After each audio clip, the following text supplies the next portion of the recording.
Welcome back to Class Valuation's new hire training series on appraisal report writing.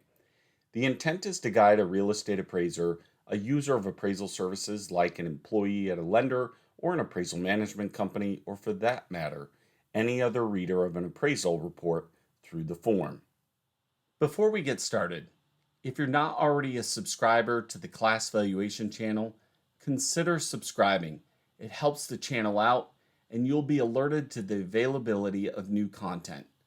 We appreciate your support, and if you like this video, please remember to smash that like button.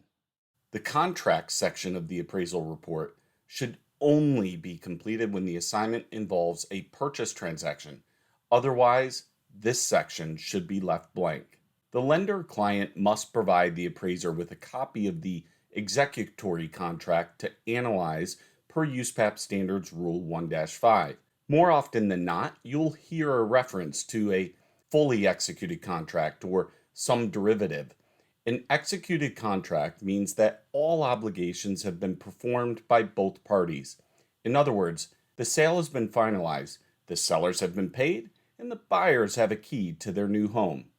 Since that has not occurred yet in the transaction, it is called an executory contract. Ideally, the executory contract is signed and dated by both parties, allowing the appraiser to sufficiently analyze the contract.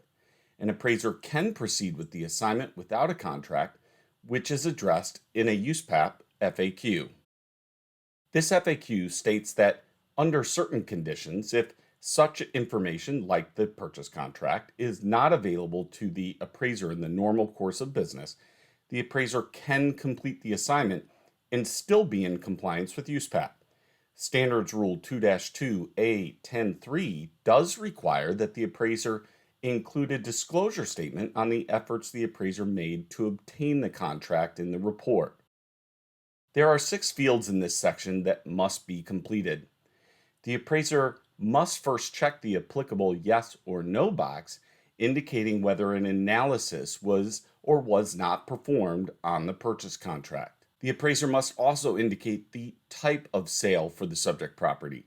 Is it an arm's length or non-arm's length transaction? Maybe it's an REO. The appraiser may report any other relevant contract information in this section too. If an analysis was performed, the appraiser must provide the results of the analysis. If an analysis was not performed, the appraiser must explain why the analysis was not performed. The contracted sales price for the subject property goes into the contract price field. The date of the contract would be entered into the date of contract field. The contract date can be found in the purchase agreement and should be the latest signature date by all parties to the contract. Verification and an applicable yes or no indication is then necessary to ensure that the property seller is the owner of public record, which is typically identified in the assessor's tax records online.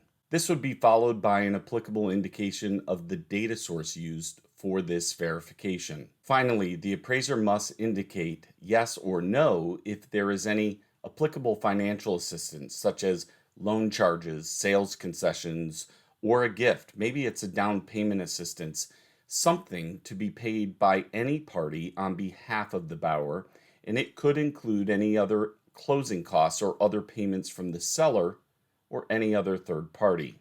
If there is financial assistance, the appraiser must report the total dollar amount and describe the items being paid on the buyer's behalf. Today's video could not be possible without the use of these trusted sources. We encourage you to view the remaining videos in this series.